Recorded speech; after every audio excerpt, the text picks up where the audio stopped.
This is Heavy Conversation with Bruce and Jody, a podcast where we talk about being a big guy in today's world. I'm Bruce. And I'm Jody. Here we go. All right, here we go. All right, here we go.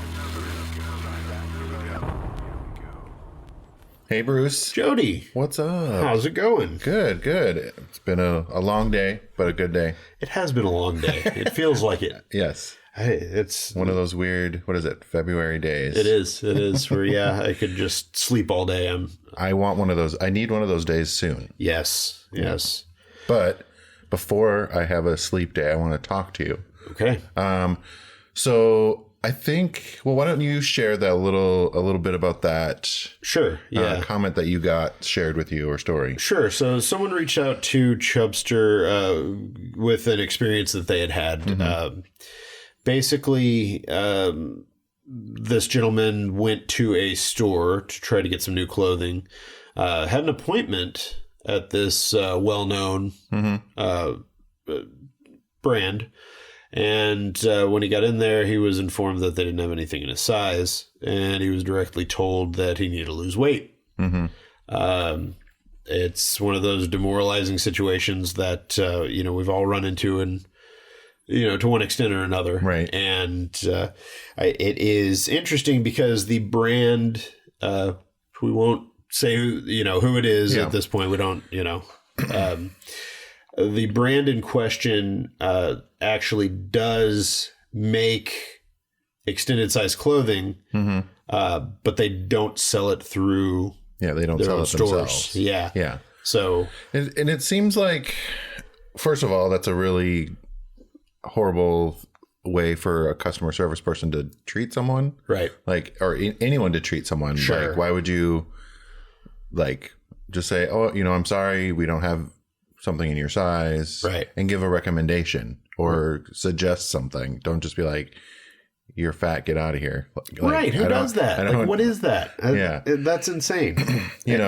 But I think it is sort of a, especially in the menswear area of whatever. There's a lot of brands that do have extended sizes, but they don't carry them either on their sites or in their stores. It's indicative of a bigger issue in that these places won't put these things on there. You can go to certain brands and look at their websites and you're not going to find anything in extended sizes, but you can go to another retailer or a site like Amazon and you will find brand X big and tall. And it's like, are they hiding it away? Why aren't they promoting this stuff directly on their site as part of their brand? With this situation, with the story I just told, this guy had money to spend. Right. Was looking to spend his money and become a customer that would be there, long term. Yeah. But they dropped the ball and they lost a potential customer. And I wonder, in a lot of cases, are these brands, do they not want to be associated with bigger people? And we know we've seen that in fashion. Yeah. There's like the model look or like the certain lifestyle that they're trying to promote. But at the end of the day, they're a company that is trying to make money. Right. So I know we've kind of touched on these before, but it's like, why would you turn away a segment of the community that is, yearning for this stuff? Right. Like, I know we keep talking about it and we keep saying it, but I think we need to encourage more guys or masculine people to start demanding that brands carry it and promote it and talk about it and, all that stuff. Because I think a lot of the companies that do start, or they'll dip their toe into like big and tall, or whatever, they don't really talk about it. And then they're like, oh, well, no one bought it, so no one wants it. Right. And it's like, well, we didn't even know you had it. Right. If you're not promoting it, we're never going to find it. Yeah. And I think I see that a lot. It's like, oh, well, we did that back in whatever year. And I'm like, there's no ads for it anywhere. Right. It's like, if you've always not carried it and then you all of a sudden start carrying it, you need to have a PR campaign Promote and talk about it out. And like show bigger bodies in your clothes. Like, it seems like basic. So it's like, it's almost like they don't want it to work. Right. Well, I think it's also, I think it's also, there's so much behind this. I think that I don't think they know how to. Number one, I know that most of those places don't know where to find models, so they don't know how to show the clothes on their actual customer. You know what I mean? Yeah. They don't know how to approach this because for most people, all of our lives, being fat, being a bigger person is a negative thing. So I don't think they know how to approach that. They don't see that there's any potential positive there. So here we are, you know. So I think there are a lot of things around it, and it's all ridiculous. I just It's all ridiculous. The other big thing is that we are at a place now where if you go into a store and you have that kind of experience where you leave feeling demoralized, you need to call that out. You absolutely need to be. You need to make a stink. Yes, because that is, we can't allow those things to happen anymore, and that is not the way that any business, regardless of who you are, that is not the way that it should be run. And you can't, if you allow those things to continue happening, then it's just going to stay that way. It's one way that you can push back against that is to call them out. Now, you know, I'm not talking about the brand, and I'm not saying who the person was or the story because we don't have permission to give that information. So, but you know, talking about a general experience that's happened to everybody. Or if it happened to me, I would be, you know, putting on blast. Believe me, it would be everywhere. But you know, and that's the thing. Like I work at DXL, and we're big and tall, but I get a lot of smaller guys that come in, right? Because, you know, they just see like a men's clothing. And I'm not like, why are you in here? You know, whatever. Like, I don't know. They might be shopping for someone or whatever. Right. But also I'm like, hey, you know, feel free to look around.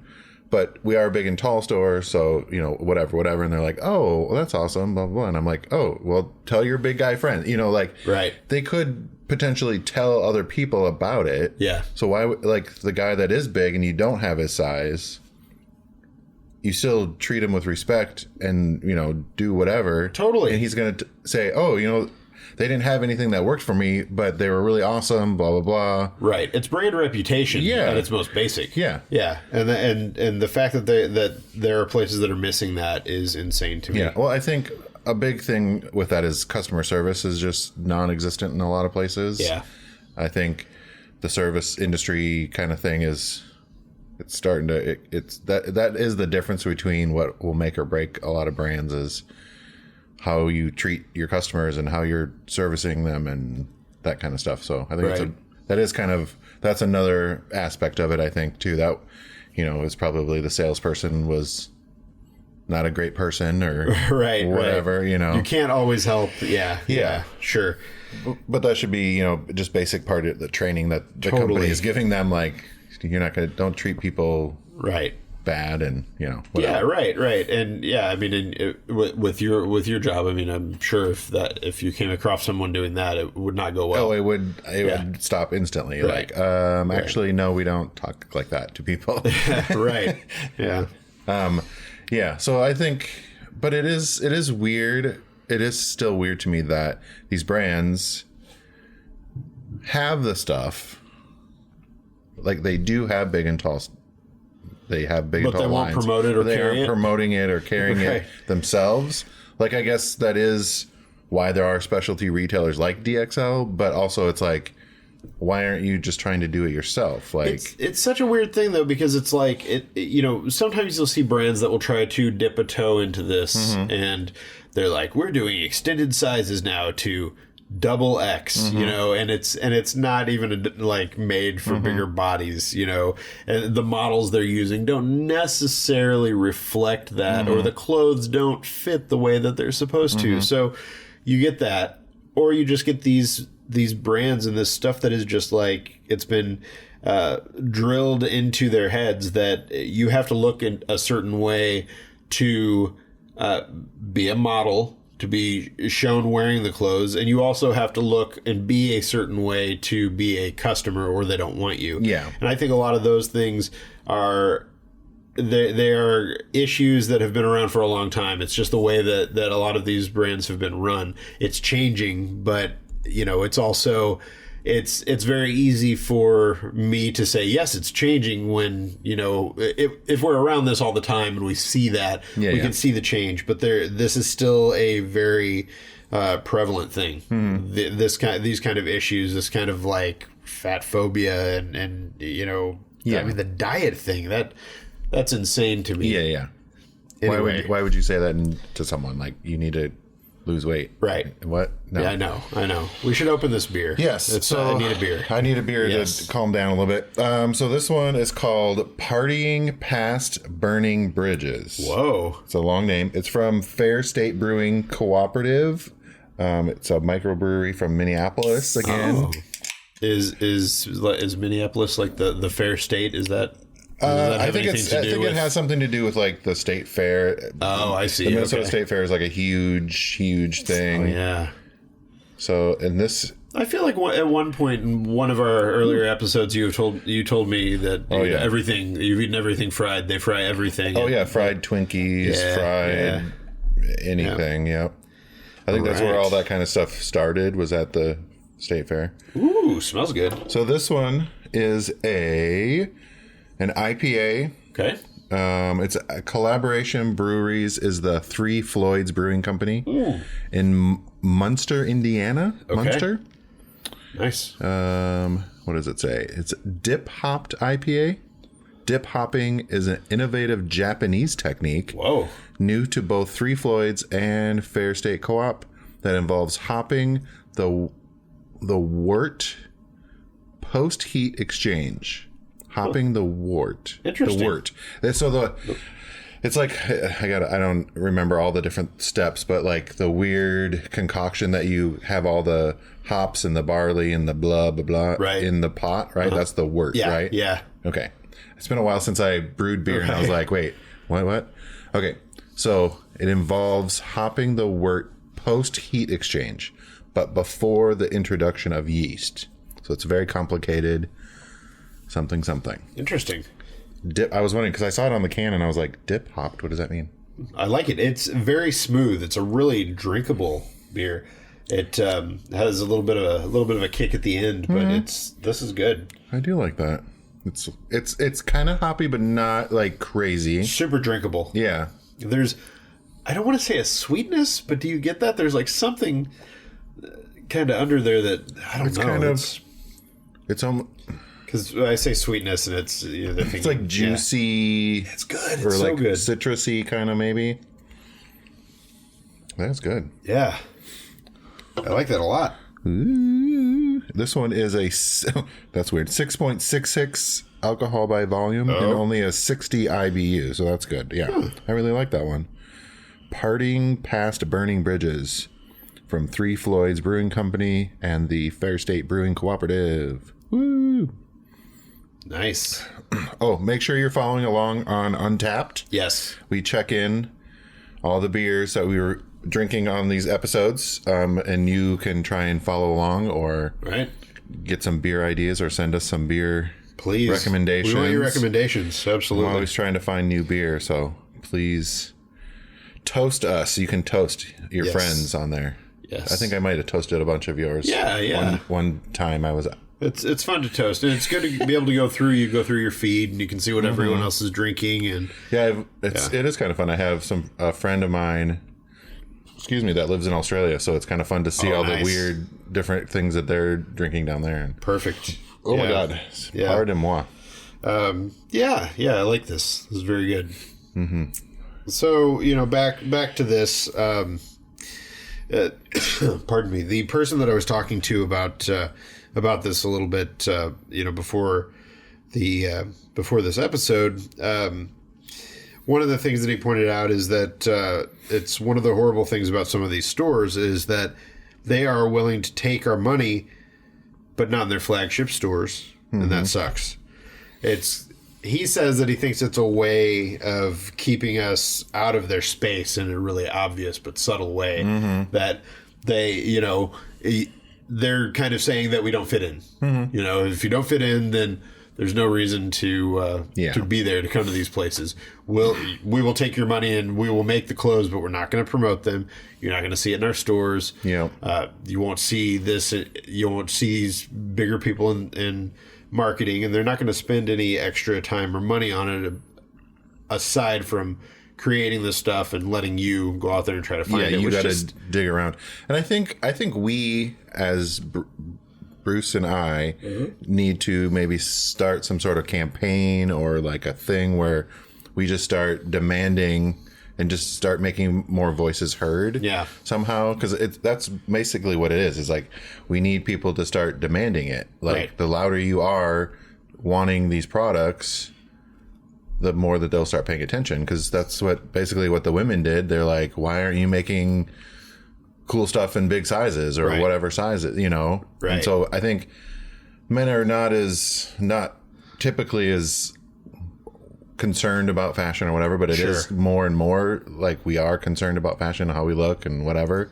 So I think we just need to be louder about the fact that big guys want fashion. We want just the same clothes as everyone else. Yeah. And I think somehow we need to figure out a way or something, or I don't know, how is it, like a petition or something or a tweet campaign. Something, yeah. We need to figure out something that we can start amplifying people's voices to be like, we want this to change. Definitely. And I think it's also about education and empowering people who wear masculine clothing. Mm-hmm. So a couple weeks ago, I was at a conference in Las Vegas, and one of the speakers in one of the events there was someone who deals with partnerships and advertisers for GQ and a few other brands, and she was talking about how men and men as customers don't show up quite the same way that women do for when it comes to clothing, when it comes to talking about the things that they want around these things. And part of it is just like not knowing that that's even something you can do. Yeah, exactly. So pushing back against that, knowing that that's even something that is possible is a big thing. And I do think that education is a really big piece of this that is just not there.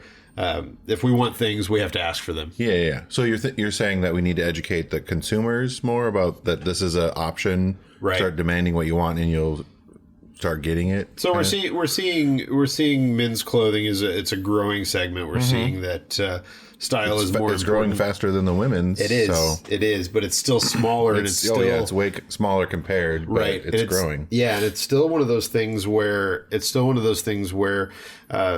there are a lot of people who just don't know. Guys have been told all their lives that this is not something that they're supposed to care about, and that they deserve only whatever companies are willing to give them. Scraps you can get. Right. Yeah.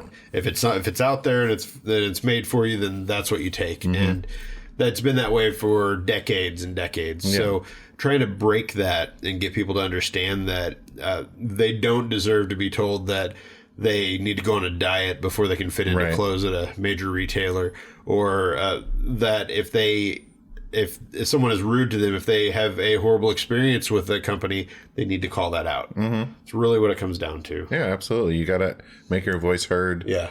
I mean, maybe for me and for you and I, it seems a little bit more basic, but we are in this world a little bit more, obviously, than someone that's working their job and living their life. That, this is our world, our life. So right. Yeah, I definitely think we need to talk more about some sort of education. We need to, because we keep talking about like we want it. Well, our two voices aren't quite enough. Right. There needs to be more. Yeah. We're very influential. I'll say that. No, but yeah, no, I know what you mean. It needs to be. More people need to be asking for these things, and we need to really look at that. Yeah, we just need to give them a voice. Yeah.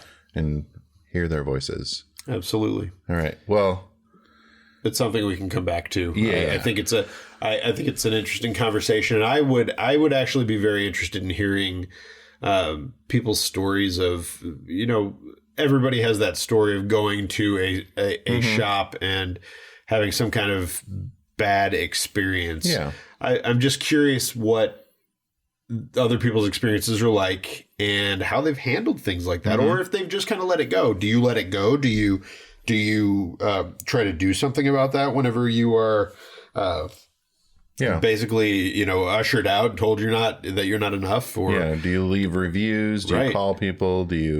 What do you do? Tweet about it, or do you just hold it inside? Hit us up on social. Let us know.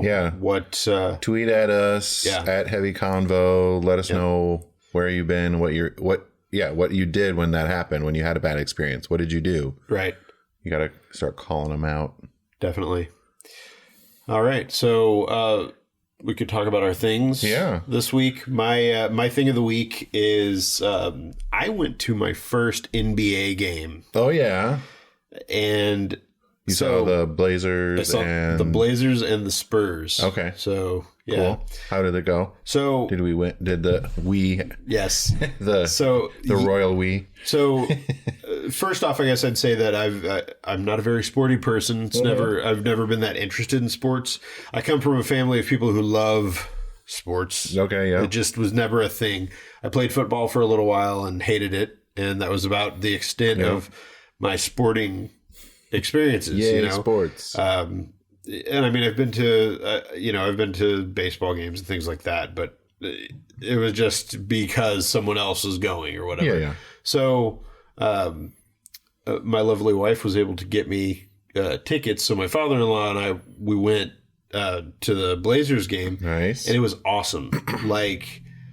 It was a lot of fun to watch. I don't know anything about basketball. Yeah, so basketball, and I don't understand it. I mean, you get the basket in the the ball in the basket, right, and you run back and forth. But all the fouls and all that stuff, I'm like, what happened? So what's going on? Right, and so I was the same way. So I thought, why are we stopping? What is going on? Exactly. I thought it was going to be harder to follow and all of that, and I started watching it. And I loved it, and I mean, it was just like everything about it was awesome.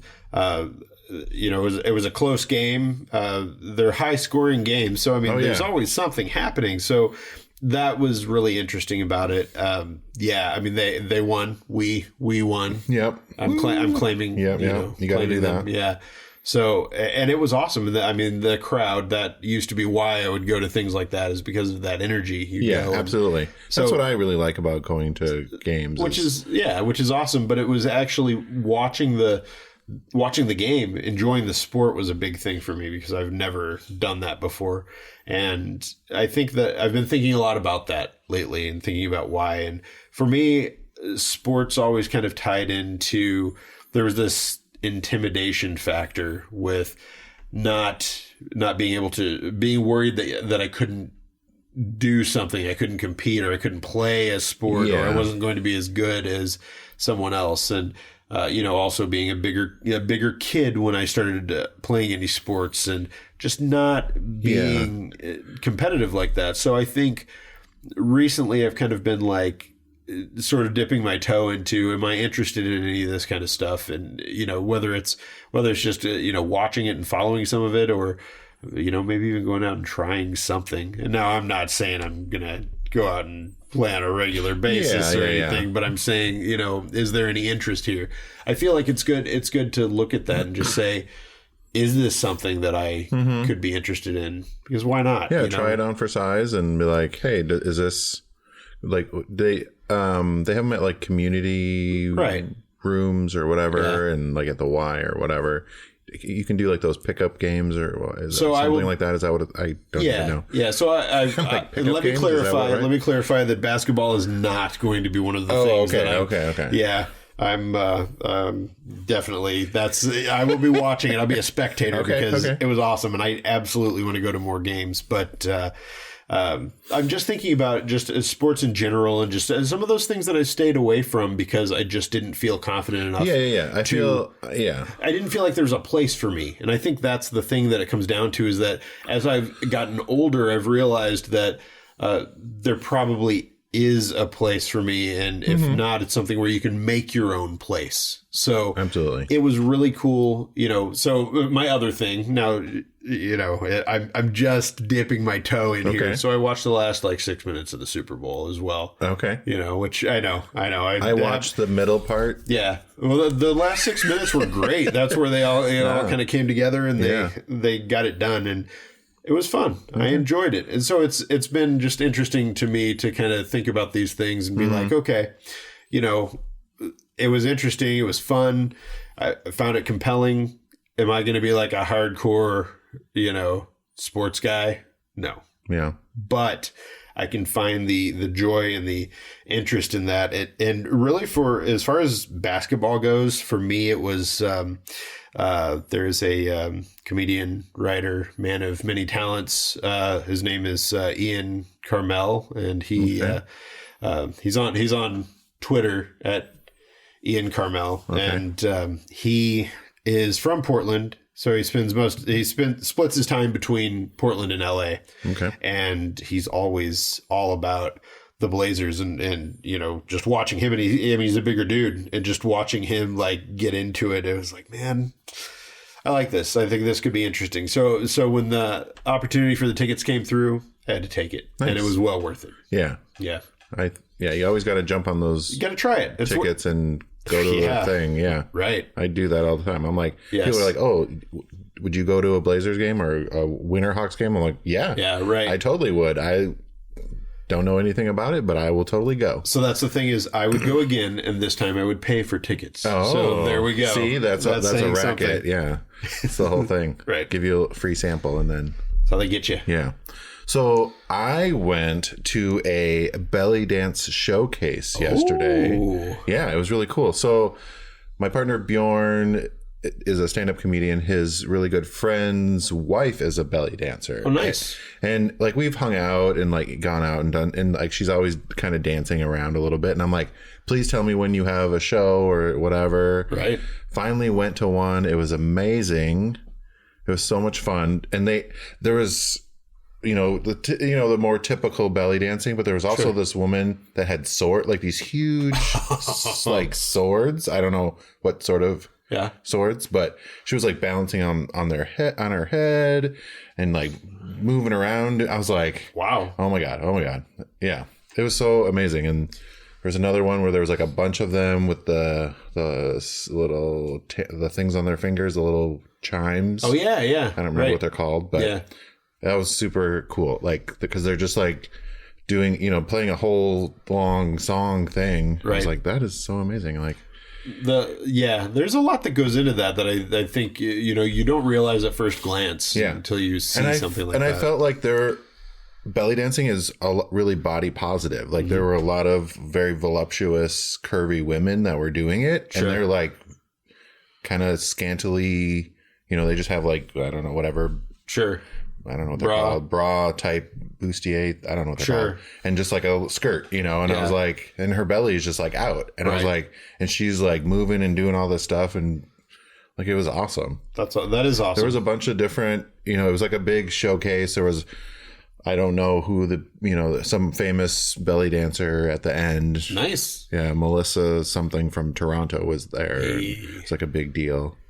But it was really fun, to go to something really random and, just have a good time and meet interesting people. And I love that. And I love that about so many different things that it's you go to a belly dance event and there is someone who's well known for their belly dancing. Yeah, and that there's an entire world there. Oh yeah. That you just don't very know intense. about. Yeah. Yeah. And it was just awesome to watch these women doing this amazing dancing and I love it. Kind of cultural differences and clapping along, and it was fun. That would be fun. I would like to go to that if they do another one. Well, she, the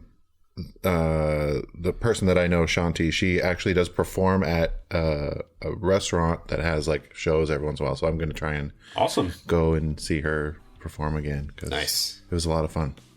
Maybe we'll try and invite you. Yes, I would love Come out and maybe have some beer and watch some belly dancers. I love it. It was fun.